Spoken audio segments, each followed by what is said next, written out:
مفتی طارق مسعود lectures. اسلام نے ماں کو جب حمل ٹھہر جائے اس حمل کی حفاظت والدین کے ذمے لازم قرار دی ہے، اس حمل کو گرانے کی اجازت بولو نہیں دی۔ لبرل لوگوں کے ہاں اس حمل کو گرا دو کوئی گناہ نہیں ہے، کوئی گناہ نہیں ہے۔ 14-15 سال پہلے ہمارے ایک دوست تھے، انہوں نے مجھے انٹرنیٹ پہ سرچ کر کے بتایا کہ یورپ میں ایک قانون بن رہا ہے کہ اگر کسی لڑکی کو پریگننسی ہو جاتی ہے تو وہ پریگننسی گرا نہیں سکتی۔ یورپ ایسے قوانین اس لیے بناتا ہے کہ ان کے ہاں گروتھ ریشو بہت گر رہا ہے۔ میں نے خود پھر BBC میں یہ خبر پڑھی اور میں نے اس کا حوالہ بھی نوٹ کیا، میری جو کتاب ہے اس کے اندر وہ لنک بھی ہوگا۔ وہ خبر یہ تھی کہ اگر کسی لڑکی کے ساتھ جبری زنا ہوتا ہے، جبری، اور اس کو حمل ٹھہر جاتا ہے تو زنا تو غلط ہوا، جبری ہوا ہے نا ان کی رائے میں۔ ہمارے ہاں تو جبری ہو یا رضا کے ساتھ تو دونوں کے آئیں غلط ہے، ان کے ہاں جبرن غلط ہے۔ تو اگر پریگننسی ہو گئی تو جبری زنا کے نتیجے میں بھی اگر لڑکی کو پریگننسی ہوگی تو اسے حمل گرانے کی اجازت بولو نہیں ہے۔ ان کا مقصد اس حمل کے حقوق نہیں ہے، ان کا مقصد اپنی ریاست کو بچانا ہے کہ گروتھ ریشو کیا ہو رہا ہے، گر رہا ہے۔ تو چلو جس طرح سے بھی پیدا ہوں، حلال ہو، حرام ہو، ناجائز ہو، جبرن ہوں تو صحیح۔ تو ہمیں الٹی پٹیاں پڑھائی ہوئی ہیں ان لوگوں نے کہ 2 بچے 2 ہی اچھے ہیں، ان کے یہاں نہیں ہے یہ بچے 2 ہی اچھے ہیں، ان کے آئیں کہ ہوں گے تو اچھے ہوں گے نا 2 ہوں گے تو یہ تو نسل ہی ختم ہو جائے گی۔ اچھے برے کی بحث تو جب ہوتی ہے جب آبادی تو ہو۔ ہاں میں یہ عرض کر رہا تھا کہ وہ BBC کی رپورٹ تھی نا، میں نے خود پڑھی پھر وہ کہ بھئی اس پر بحث ہو رہی ہے کہ جبری زنا کے نتیجے میں اگر عورت کو حمل ٹھہر جائے تو اسے بچہ گرانے کی اجازت نہیں ہونی چاہیے۔ خیر اس پر خواتین نے احتجاج کیا اور اس قانون کو پاس، اس وقت کی رپورٹ یہ ہے کہ پاس نہیں ہونے دیا۔ تو اب واللہ عالم اب کیا قانون ہے مجھے نہیں معلوم۔ تو اس پہ یہ تھا کہ بھئی ایک عورت کو زبردستی مجبور کرنا کہ وہ بچہ پیدا کرے یہ اس عورت کی مرضی کے بغیر جائز نہیں ہے، یعنی اس کی یہ اجازت نہیں ہونی چاہیے، عورت کے رائٹ کے خلاف ہے۔ جو اصل پوائنٹ کی بات میں بتانا چاہتا ہوں وہ سمجھیں کہ یہ عورت کے حقوق کے خلاف ہے کہ وہ بچہ پیدا نہیں کرنا چاہ رہی اور آپ اس سے پوچھے بغیر اس پر ایک قانون مسلط کر دیں۔ لہذا خواتین نے جو احتجاج کیا ہے تو یہ احتجاج اس کی علامت ہے کہ خواتین اس قانون پہ راضی نہیں ہیں۔ تو ہم خواتین کے حقوق کی پاسداری کے لیے اس قانون کو کیا کرتے ہیں، معطل۔ اب جو پوائنٹ ٹو بی نوٹڈ ہے وہ یہ ہے جو ابھی میں بیان کر رہا ہوں۔ اس پر ایک انگریز نے لکھا کہ عورت کے حق کے تحفظ کے لیے جب اس کو بچہ گرانے کی اجازت دی ہے تو اس میں بچے کا کیا قصور ہے؟ کروڑوں سیلز میں سے ایک ہوتا ہے جس کو اللہ انسان بنانے کے لیے منتخب کرتے ہیں، یہ اللہ کی سلیکشن ہوتی ہے، یہ سلیکشن ہوتی ہے اللہ کی طرف سے۔ دیکھو حرم میں جیسے پرندے کو مارنا حرام ہے، پرندے کے انڈے کو توڑنا بھی کیا ہے، بولو نا، جائز نہیں ہے۔ جو پرندے، جن پرندوں کا شکار حرم میں ناجائز ہے نا، جیسے کبوتر، چڑیا وغیرہ، حرم میں تو آپ کچھ بھی نہیں کر سکتے نا، کوئی یعنی درخت بھی نہیں کاٹ سکتے آپ، تو حرم میں پابندی، جوں نہیں مار سکتے آپ۔ تو فقہاء کا اس پر اتفاق ہے کہ جیسے حرم میں آپ پرندہ نہیں مار سکتے، پرندے کے انڈے کو بھی نہیں توڑ سکتے۔ کیوں؟ اسے بھی اللہ نے سلیکٹ کر لیا ہے ایک مخلوق بنانے کے لیے۔ تو آپ بتاؤ کہ حرم میں ایک پرندے کی انڈے کی ویلیو ہے تو ماں کے پیٹ میں جو انسان جس کی اللہ نے سلیکشن کی ہے پیدائش کے لیے، اس کی حیثیت نہیں ہوگی خدا کی نظر میں؟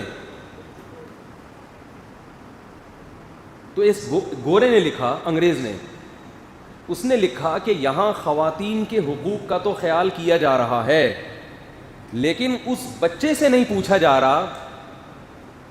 وجہ کیا ہے؟ وہ بچہ کسی عدالت میں جا نہیں، اسے تو پتہ ہی نہیں میرے ساتھ ہو کیا رہا ہے۔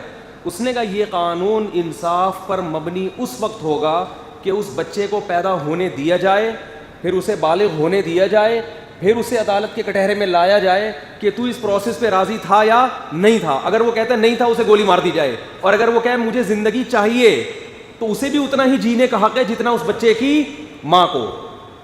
سمجھ میں آ رہی ہے بات کہ اسلام میں اور یہ جو اسلام کے جو لبرل لوگوں کے قوانین ہیں ان میں بیسک فرق کیا ہے؟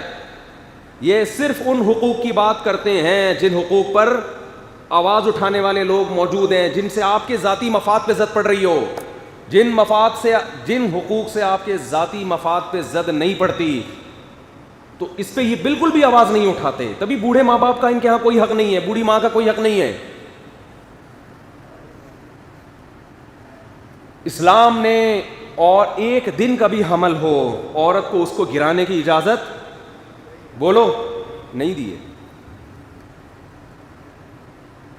اور اگر اس میں جان پڑ گئی ہے, 4 مہینے کا ہو گیا ہے حمل, پھر تو کسی قیمت میں, اس سے پہلے مجبوری میں گرا سکتی ہے, اس لیے کہ ابھی انسان نہیں ہے. ماں کی زندگی کو بچانے کے لیے 4 مہینے سے پہلے جو حمل ہے, کیونکہ 2 زندگیاں ہیں نا, ایک ماں کی زندگی جو حقیقت میں زندہ ہے اور ایک وہ زندگی جو کنفرم نہیں ہے, تو ماں کی زندگی کو بچانے کے لیے اس حمل کو گرایا جا سکتا ہے. لیکن فقہا کا اتفاق ہے کہ اگر بچے کو 4 مہینے ہو گئے تو جتنا ماں کو جینے کا حق ہے اتنا ہی اس بچے کو بھی.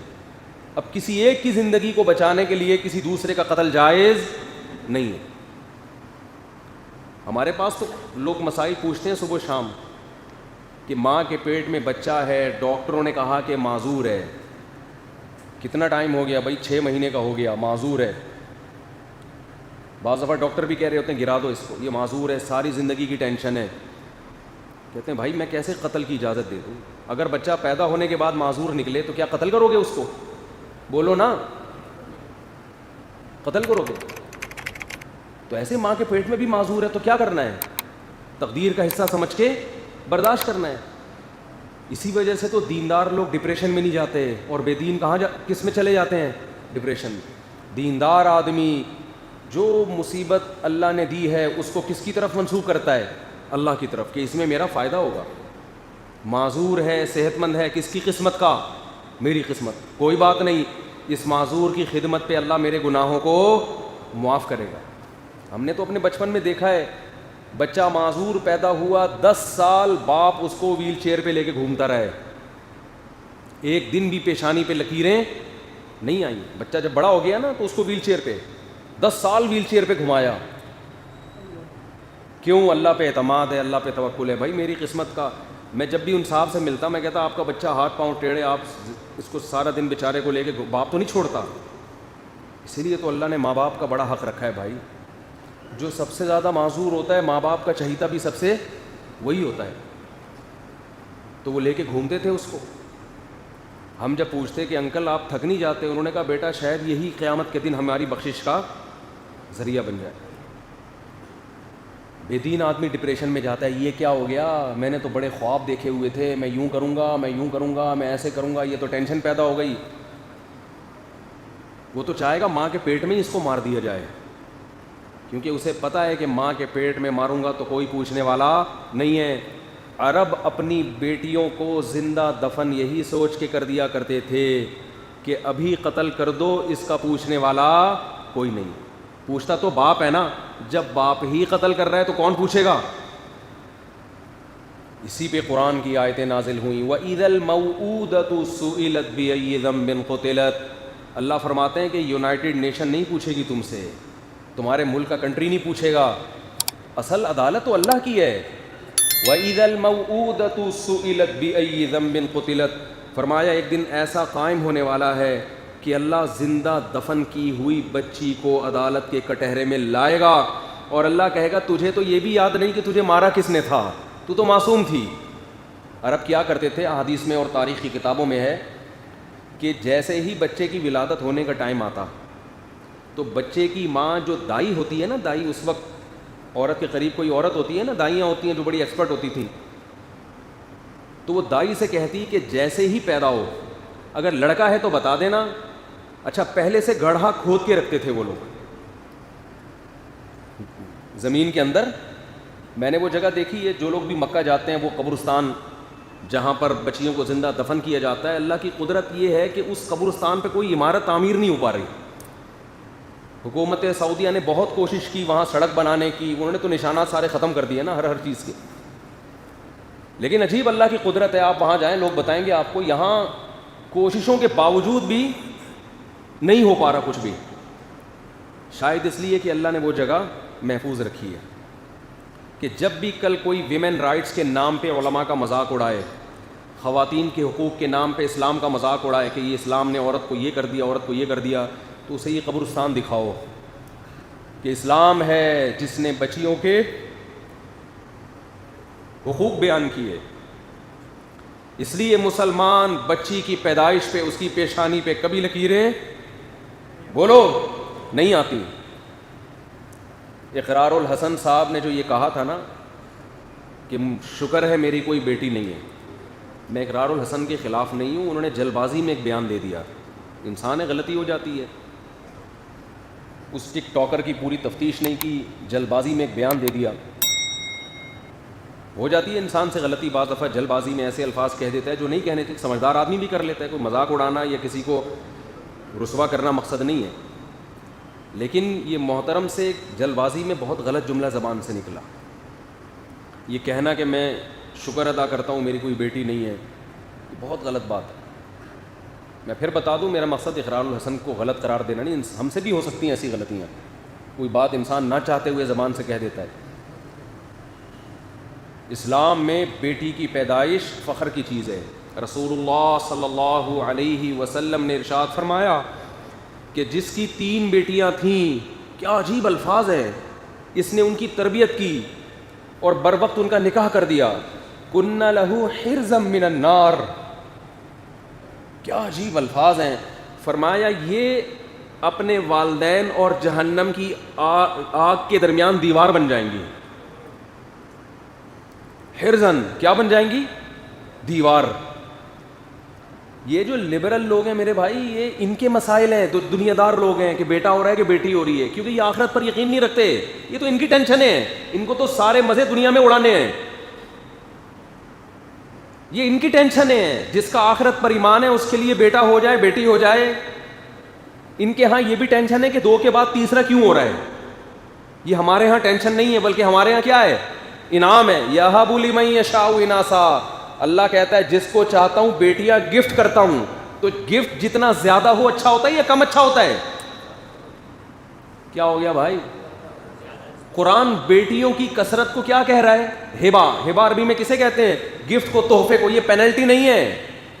وَيَهَبُ لِمَن يَشَاءُ الذُّكُورَ, جس کو چاہتا ہوں بیٹے گفٹ کرتا ہوں. اَوْ يُزَوِّجُهُمْ, یا جس کو چاہتا ہے دونوں قسم کی چیزیں گفٹ کر دیتا ہے, بیٹے بھی اور بیٹیاں بھی. تو سب سے اچھی بات تو یہ کہ بیٹے بھی ہول سیل کے حساب سے ہوں اور بیٹیاں بھی ہول سیل کے حساب سے ہوں. اس کے بعد چلو صرف بیٹے ہوں, اس کے بعد صرف بیٹیاں ہوں, یہ بھی گفٹ ہے. 2 بچے کیا ہوتے ہیں بھائی؟ اور یہ جب ڈھونگ فضول قسم کی بات, تربیت نہیں ہو سکے گی. بچے ایک دوسرے کو پالتے ہیں. آپ ان گھروں میں دیکھو, ایک صاحب نے مجھے کہا میری بیگم کہہ رہی ہے ایک بچے نے میرا ناک میں دم کر دیا, تم کہہ رہے ہو دوسرا بھی ہونا چاہیے. تو میں ان سے کہتا ہوں ایک ہے اس لیے ناک میں دم کر دیا, 4-5 ہوتے تو ناک میں دم نہیں کرتے. وہ کھیلتے آپس میں مربوط رہتے ایک دوسرے کے ساتھ. وہ ناک میں دم اس لیے کر رہے ہیں, اس کے ساتھ کھیلنے کے لیے بچے نہیں ہیں قریب العمر. خیر یہ بھی بات کہیں اور جا رہی ہے. تو قرآن کیا کہہ رہا ہے؟ وَإِذَا الْمَوْءُودَةُ سُئِلَتْ, جس دن زندہ دفن کی ہوئی بچی سے ہم پوچھیں گے. اس بچی کو تو پتہ بھی نہیں ہے قاتل کون ہے, کیوں مارا. وہ تو دم, ہاں میں بتا رہا تھا کہ وہ کرتے کیا تھے کہ جس عورت کے ولادت کا وقت ہونے کو آتا, وہ قبرستان, جہاں بچوں کا الگ قبرستان تھا مکہ میں, وہ وہاں جاتی. اور بعض تو اپنے علاقوں میں کرتے تھے, جو مکہ کا قبرستان الگ ہے, جو دور دراز گاؤں میں رہتے وہ گڑھا کھدواتے. اور ماں یہ کہتی تھی دائی سے کہ اگر بیٹی پیدا ہو تو اسے میری شکل, یعنی مجھے اس کی شکل نہ دکھانا, کیونکہ ماں میں ایک فطری محبت پیدا ہو جاتی ہے دیکھنے کے بعد. دکھائے بغیر کیا کر دینا, دفن. دفن اس لیے کرتے تھے کہ اس زمانے میں کوئی ایسا ٹرسٹ نہیں تھا جو بیٹیوں کو رکھنے کے لیے تیار ہو. آج بھی ایسے بدبخت مائیں ہیں جو کہتی ہیں کہ بچی ہو تو مجھے اس کی شکل نہ دکھانا. بلکہ الٹرا ساؤنڈ نے آج یہ کام آسان کر دیا ہے. پتہ چل جائے بیٹی ہے تو پیدا ہونے سے پہلے ہی ماں کے پیٹ میں اس کا گلا گھونٹ دیا جاتا ہے. وہ پیٹ جس کو اللہ نے انسانیت کی تخلیق اور حیات کے لیے پیدا کیا تھا, ماں کے پیٹ کا یہ کا تقدس ہے کہ یہ وہ وطن ہے اتنا مقدس جس وطن میں انسان کو زندگی ملتی ہے. وہی وطن اپنی اولاد کا قبرستان بن رہا ہے. آپ جاؤ ملکوں میں جا کے دیکھو, الٹرا ساؤنڈ کر کے پتہ لگاتے ہیں کہ بیٹی ہے یا بیٹا. اگر بیٹی ہو, کروڑوں بیٹیوں کو اس طرح سے ماں کے پیٹ میں مارا جا چکا ہے. یہ مذہب نہ ہونے کا نتیجہ ہے. اور اب یہ ہمارے ملک میں بھی یہ برائی آ گئی ہے. لوگ پوچھ رہے ہوتے ہیں کہ الٹرا ساؤنڈ کی ہے بیٹی, ہمارے تو پہلے ہی 4 بیٹیاں ہیں. مفتی صاحب آپ کو پتہ ہے بیٹیوں کے کتنے مسائل ہوتے ہیں, اب پتہ چل گیا بیٹی کیا کریں, کچھ کھا لیں. میں نے کہا ان کو بھی مار دو جو پیدا کر چکے ہو, پہلے ان کو بھی قتل کر دو. اور سب سے پہلے تو ماں کو چاہیے اپنے آپ کو چھرا مارے. وہ بھی تو بیٹی تھی نا, وہ کیوں پیدا ہوئی ہے بھائی؟ اگر لڑکی کا پیدا ہونا غلط ہے تو اس کی ماں بھی غلط پیدا ہوئی ہے. پہلے اس کو چاہیے اپنے آپ کو چھرا مار کے ہلاک کرے, وہ پھر اپنی بیٹیوں کو مارے. جب آپ کی ڈکشنری سے اللہ نکل گیا نا تو آپ سے بڑا درندہ کوئی نہیں ہے.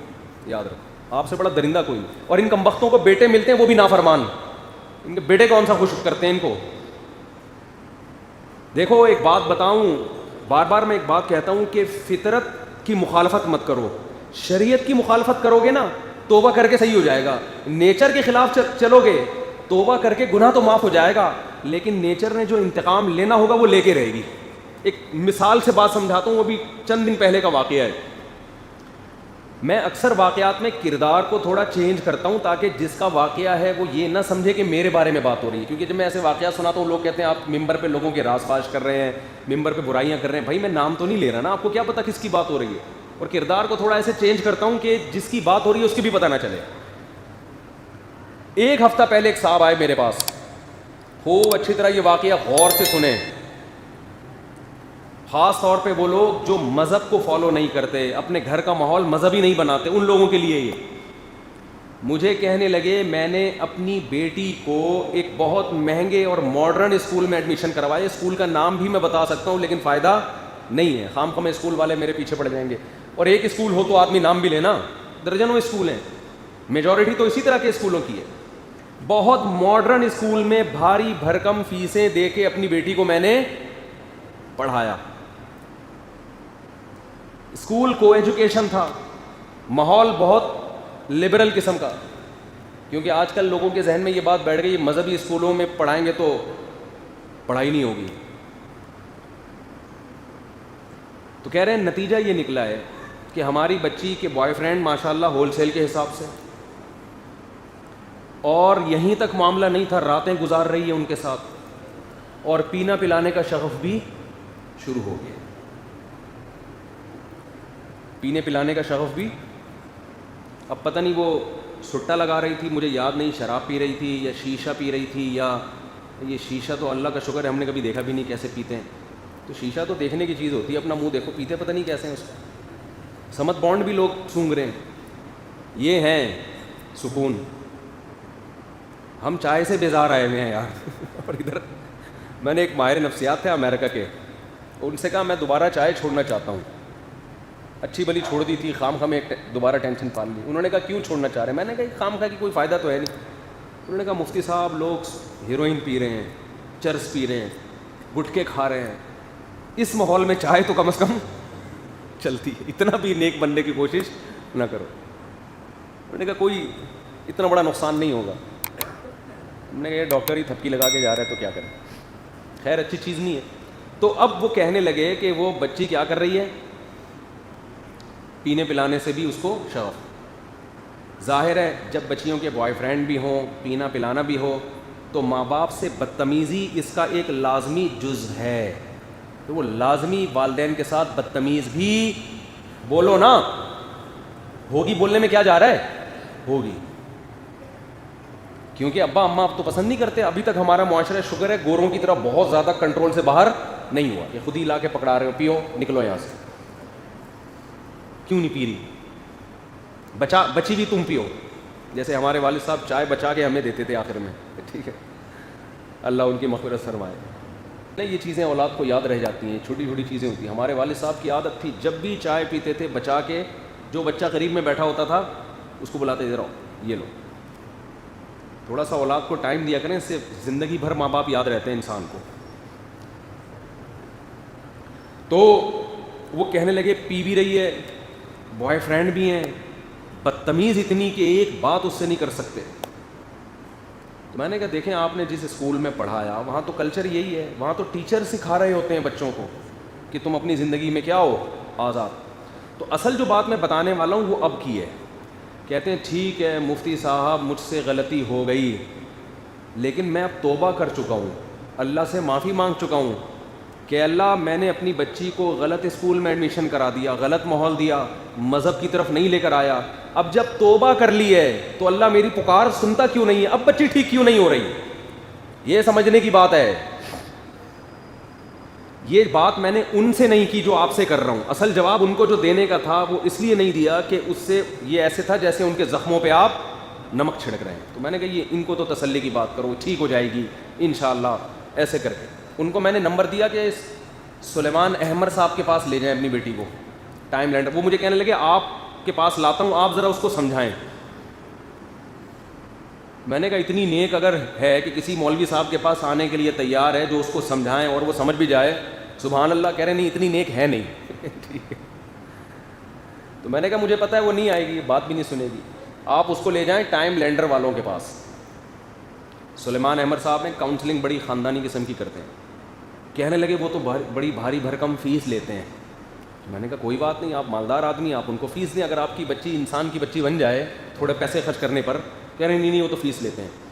اب دیکھو یار, بچی کو بگاڑنے کے لیے جو فیسیں لگی ہیں بھائی, ایک آدمی جب ٹائم دے رہا ہے تو فیس لینا اس کا حق بنتا ہے نا. وہ تو دن میں 10 پیشنٹ کو نمٹائے گا. وہ اگر فارغ بیٹھ کر آپ کے بچوں پر محنت کرنا شروع کرے تو اس کے بیوی بچے کہاں جائیں گے؟ ان کو بھی تو کھلانا ہے اس نے.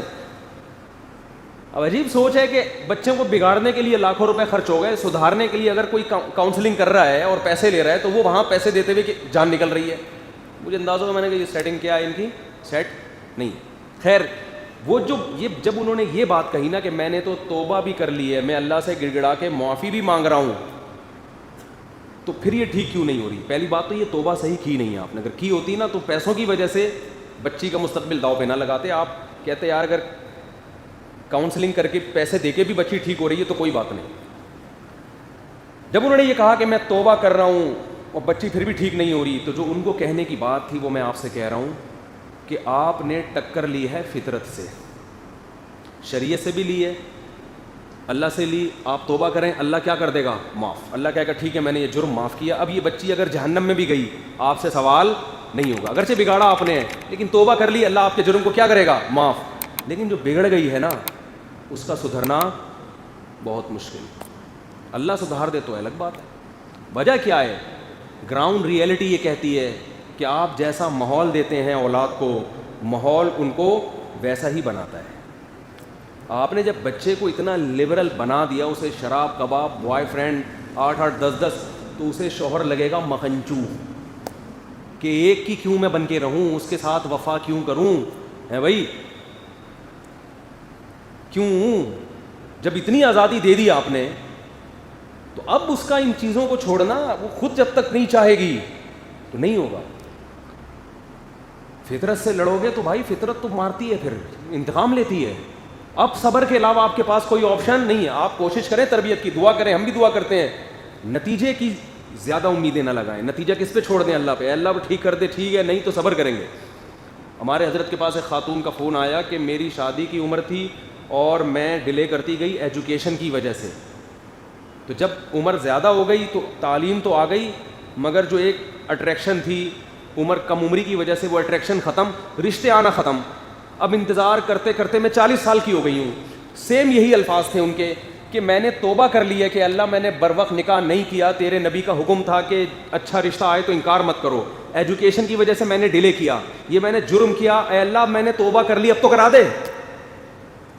حضرت کا بالکل یہی جواب تھا ان کو کہ دیکھیں آپ سے جب ایک غلطی ہو گئی اللہ معاف کر دے گا, لیکن فطرت یہی ہے کہ مرد کو 40 سالہ لڑکی میں عام طور پہ دلچسپی بولو نہیں ہوگی, تو 50 سال والے کو ہوگی.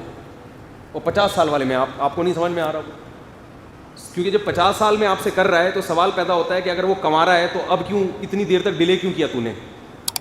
50 سال تک کیا کرتا رہا ہے بھائی تو؟ اور اگر میرڈ ہے تو بیوی موجود ہوگی تو اب آپ اس کی دوسری بیوی بننے کے لیے تیار نہیں ہوں گی. اس وقت کنواروں کے رشتے جس نے ریجیکٹ کیے ہوں وہ کسی کی دوسری وائف کہاں سے بنے گی وہ؟ اور اگر وہ کنوارا نہیں ہے, بیوی کو طلاق دی ہوئی ہے, تو بہت بڑا اعتراض ہوتا ہے کہ پتہ نہیں یار ایک گھر تو بسا نہیں سکا, دوسرے کو بھی بیڑا نہ غرق کر دے. 10 قسم کی ٹینشنیں ہیں. تو اب ان کے لیے کوئی ایسا 50 سالہ ڈھونڈو جو جس کی بیوی خود بخود مری ہو, اس نے نہ مارا ہو, یہ ثابت بھی ہو جائے, اولاد بھی نہ ہو, کیونکہ پھر بچے ہوں تو پھر نہیں کر رہی ہوتی. تو بھائی اب آپ کو آڑا ترشا ہی ملے گا, کوئی نہ کوئی فالٹ کے ساتھ ہی ملے گا, الا ماشاء اللہ کچھ خوش قسمتوں کو مل جاتا ہے. تو یہ کیا ہے؟ یہ آپ کس سے بغاوت کر رہے ہیں؟ بولو, نیچر سے. تو نیچر سے جب بغاوت کرو گے تو بھائی یہی ہوگا. تو میں لبرل لوگوں سے کہتا ہوں کہ دیکھو, تم جو اپنے بچوں کو دین اور مذہب نہیں سکھا رہے نا, ان کو اللہ کے حقوق نہیں سکھا رہے کہ اللہ کیا ہوتا ہے, تو یہ تمہارے حقوق بھی نہیں سیکھیں گے, کیونکہ اللہ کے بعد ہی ساری چیزیں شروع ہوتی ہیں. پھر آپ ان کو جتنا چاہیں گے یہ انسان کے بچے بن جائیں, یہ نہیں بنیں گے الا ماشاء اللہ اللہ کسی کو بنا دے.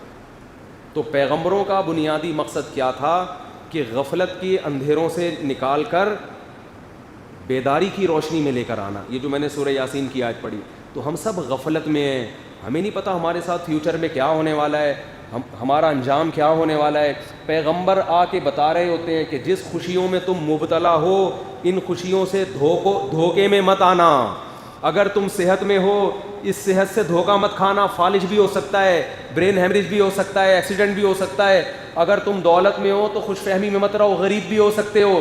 اگر تمہیں ابھی کوئی ٹینشن نہیں ہے, تمہارے اوپر غموں کے پہاڑ گر سکتے ہیں, سب کچھ ہو سکتا ہے. اس غفلت سے نکلو, اور نکلنے کا طریقہ کیا ہے؟ اس خدا سے تعلق پیدا کرو جس نے تمہیں بنایا ہے.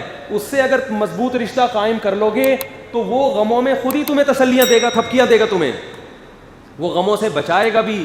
اور جو غم تمہارے مقدر میں اس میں تسلیاں بھی کون دے گا؟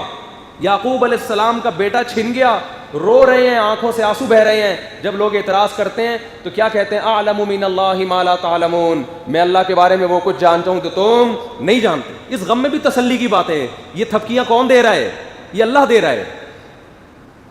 اور جب اللہ سے تعلق ختم تو آگے پھر پریشانیوں اور ٹینشنوں کا ایک جھاڑیاں ہیں کہ اس سے بچنا اللہ کی قسم کسی کے بس میں نہیں. ایک بزرگ کا میں بیان سن رہا تھا, بڑی پیاری بات کی انہوں نے کہا یہ ڈپریشن اور ٹینشن کا لفظ اردو زبان کا نہیں ہے.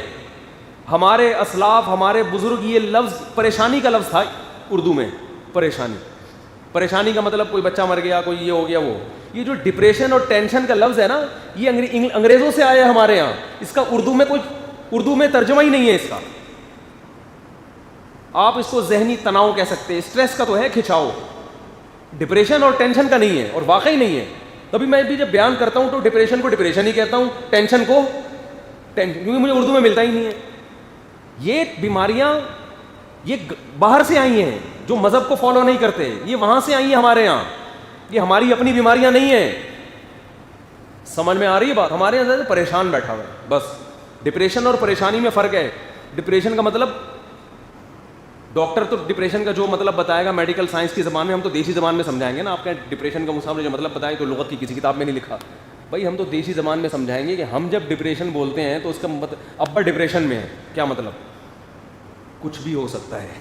ٹھیک, بیگم ڈپریشن میں ہے, ساس صاحبہ ڈپریشن کی مریض ہیں, ایسی کی تیسی کس کی ہونے والی ہے؟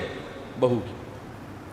کیا مطلب؟ ڈپریشن کی مریضہ کا مطلب یہ ہے کہ ان کو ٹینشن میں جانے کے لیے کسی ریزن کی ضرورت نہیں ہے. یہ بغیر کسی ریزن کے بھی ٹینشن لیں گی بھی اور ٹینشن دیں گی, پارسل بھی کریں گے. ہمارے ہاں پارسل کا خاص انتظام ہے, لکھا ہوتا ہے نا ریڈیو. تو اللہ تعالیٰ نے پیغمبروں کو کیوں بھیجا؟ ہمیں غفلت کے پردوں سے نکالنے کے لیے. شوبز کی دنیا سے جو لوگ وابستہ ہوتے ہیں وہ آخرت کے لیے, بولو نا, نہیں ہوتے. آخرت کے لیے تو نہ کوئی ہندو کا پنڈت کہے گا کہ ان چیزوں میں کا آخرت میں ثواب ملے گا, نہ عیسائیوں کے پادری کہتے ہیں, نہ یہودی کہتے ہیں, نہ مسلمان علماء کہتے ہیں.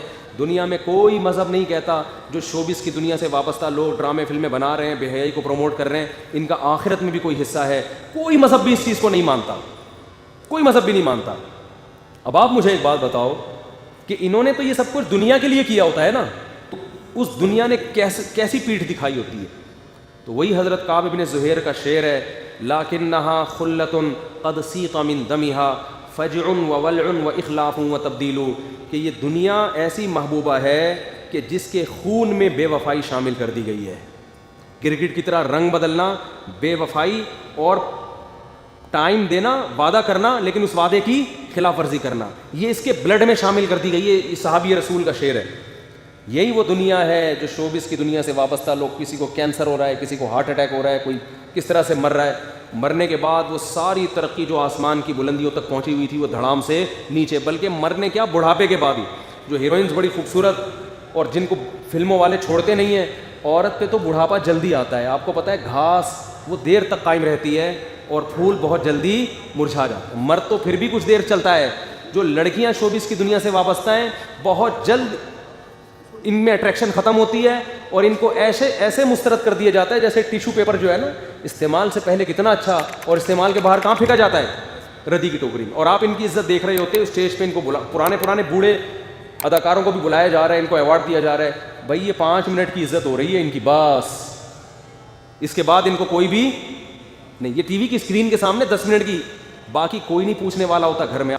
لیکن اس میں اتنا اچھا کلچر دکھایا جاتا تھا, اتنا باپ کا احترام, ماں کا احترام, میاں بیوی کے رشتے کو اتنا اچھا دکھایا جاتا تھا کہ فیملی سسٹم اور مضبوط ہوتا تھا. اب تو لوگ کہتے ہیں ڈرامہ آ رہا ہے, بیوی اس کی ہے, چکر وسیم بھائی سے چل رہا ہے, اور میاں کا چکر آفس میں کسی اور لڑکی سے چل رہا ہے. یہ چکر جب آپ گھروں میں دکھاؤ گے تو بھائی بیوی کو, اچھی بھلی عورت کو بھی خیال آئے گا کہ جب اس کا چل سکتا ہے تو میرے بھی تو وسیم بھائی رہتے ہیں پڑوس میں, اور دیکھنے میں بھی ان سے اچھے ہیں, ڈراموں میں جو آ رہا ہے اسے. تو یہ چل رہا ہے مارکیٹ میں. تو میں اپنے زمانے کے جو اداکار ہیں نا, جو ہم بچپن میں اللہ معاف فرمائے توبہ کر لی تھی, وہ اس وقت بھی ابا کی طرف سے اجازت نہیں تھی, چھپ چھپا کے دیکھ لیا کرتے تھے, لیکن پھر توبہ بھی کر لی الحمدللہ. تو وہ میں ایکٹر کبھی کبھار یوٹیوب پہ دیکھتا ہوں, اب کیسے لگ رہے ہیں وہ اس زمانے کی ہیروئنیں اور اس زمانے کے ہیرو. ایک دفعہ میں نے اپنے گھر والوں کو بٹھایا, میں نے کہا ہمارے زمانے کی ہیروئن تھی, اب دیکھ رہے ہیں. میں نے کہا عبرت, مجھے پتا ہے اب وہ خوبصورت نہیں ہوگی, عبرت کے لیے دیکھ رہا ہوں. تو میں نے گھر والوں کو کہا کہ اس کا نام مجھے یاد نہیں, وہ خیر سرچ کر کے نکالا, دیکھا, اللہ کی پناہ, کیا انسان کا کباڑا ہوتا ہے یار بڑھاپے میں. میں نے کہا یہ وہ ہیرو ہیروئن ہے جن پہ ہم مرتے تھے یار, کیا ہینڈسم. اب دیکھو جھریاں, اس طرح سے بھی یہ جھریاں ٹھیک نہیں ہوں گی. اب اس طرح بھی کر لو گے تو آپ پلاسٹک سرجری کر کے تھک جاؤ, مگر یہ جھریاں ٹھیک ہونے والی نہیں. اب کوئی نہیں پوچھتا ان کو شوبز کی دنیا میں. اللہ کے بندوں وقت پہ شادی کر کے بچے پیدا کر لیتے, ان کو دین سکھاتے, اسلام سکھاتے. آج وہ تمہیں اتنی, ہم تو اپنی بوڑھی والدہ کو جانتے تھے, ماں جتنی بوڑھی ہو اتنی اچھی لگتی ہے کہ نہیں لگتی. ہمیں تو جب ہماری والدہ کی عمر زیادہ نہیں تھی اس وقت بھی محبت تھی, لیکن جب جیسے زیادہ بوڑھی ہوئی ہیں اس وقت تو ایسی محبت ہو گئی بھائی, اس وقت تو والدہ کے بغیر رہنا ممکن نہیں رہا. باریاں لگتی تھیں. سعودی عرب میں کیس آیا عدالت میں, سعودی عرب میں 2 بھائیوں نے اتنی لڑائی کی ہے کہ عدالت پہنچ گئے. ایک کہہ رہا تھا میری بوڑھی ماں میرے ساتھ رہے گی, دوسرا کہہ رہا تھا میرے ساتھ, اور ڈر تھا کہ ایک دوسرے کو جان سے نہ مار دیں. ہر آدمی چاہ رہا ہے ماں میرے ساتھ رہے. عدالت نے فیصلہ سنایا 6 مہینے اس کے ساتھ اور 6 مہینے اس کے ساتھ. جب مذہب سکھاؤ گے نا گھر میں عزت ہوگی, اور جب بچوں کو ڈراموں فلموں میں لگاؤ گے, بچے ایکٹر تو اچھے بن جائیں گے, ڈانسر اچھے بن جائیں گے, اچھے سنگر بن جائیں گے. شوہر ہے تو اچھا شوہر نہیں بنے گا, بیوی ہے تو اچھی بیوی نہیں بنے گی, اولاد ہے تو اچھی اولاد نہیں بنے گی, باپ ہے تو اچھا باپ نہیں بنے گا. وہ سمجھ میں آ رہی ہے بات کہ نہیں آ رہی ہے؟ جتنے مشہور لوگ ہوتے ہیں آپ ان سے پوچھو ان کی بیویوں سے, کیا یہ اچھا شوہر بھی ہے؟ کیا یہ تمہاری اولاد تمہارا اکرام کرتی ہے؟ نہیں کرتی, الا ماشاء اللہ, اللہ کسی ایک کو نواز دیں. تو اس لیے عبرت حاصل کرنی چاہیے. لکنھا خلۃ قد سیق من دمھا, یہ دنیا ایسی بے وفا ہے 2 منٹ میں منہ موڑتی ہے. تو بھائی اللہ سے لا لگاؤ, تمہیں گھر میں بیوی سے بھی عزت ملے گی, اولاد سے بھی عزت ملے گی. ہم نے تو دیکھا ہے علماء کی اولادیں کیسا ان کو پالتی ہیں, جو حالانکہ انہوں نے وہ عیاشی نہیں دی ہوتی اپنی اولاد کو جو لبرل لوگ دے رہے ہو, پابندیاں لگائی ہوتی ہیں, لیکن ان پابندیوں کے اثرات ہیں, وہ اپنے باپ کی بھی خدمت کرتے ہیں, اپنی ماں کی بھی. تو میں یہ عرض کر رہا تھا کہ یہ جو فنکار اداکار ہیں نا, ان کی جوانی دیکھتے ہو تو ان کا بڑھاپا بھی دیکھ لیا کرو, اور گھروں میں جا کے دیکھا کرو گھر میں کون کتنی عزت دے رہا ہے. تنہا اکثر 100% کی بات نہیں کر رہا, کہیں کوئی ایکٹر مجھے فون کر کے کہے کہ آپ نے میرے بارے میں بولا, میں تو ایسے اکثر کی بات کر رہا ہوں. اکثر آخری عمر تنہائی کی گزارتے ہیں, کوئی ایوارڈ دینے والا نہیں, کوئی عزت کرنے والا نہیں, بچے چھوڑ چھاڑ کے بھاگ چکے. تبھی لاہور کا ایک کیس سامنے آیا, ایک پولیس آفیسر, بہت بڑا آفیسر, اپنے بچوں کو موبائل خرید کے دیا, آئی فون, بچوں کو گاڑیاں لے کے دیں اس نے, سب کچھ کیا. جب بیمار ہوا نا تو ڈاکٹر نے کہا ان کے علاج پہ 20 لاکھ روپے خرچہ آئے گا. بچوں سے ڈاکٹر نے کہا کہ گاڑیاں بیچو, خون بیچو, علاج کرو. بچوں نے پیسے دینے سے بولو نا انکار کر کہ ہم اگر یہ سب چیزیں بیچ باچ کے ابا تو ٹھیک ہو جائیں گے, ہم تو دوبارہ زیرو پہ آ جائیں گے. اور بالآخر وہ باپ مر گیا. یہ نتیجہ نکلتا ہے اپنی اولاد کو دین نہ سکھانے کا. سمجھتے ہو کہ نہیں سمجھتے؟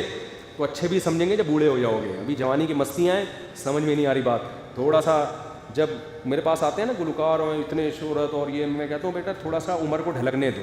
جنید جمشید کو کیسے ہدایت ملی ہے, جنید جمشید کا واقعہ میں نے خود سنا. اس کی جب وہ زندہ تھا اس نے بتایا کہ میں ایک شو میں گیا جس میں نے بھی اسٹیج پہ گانا گانا تھا.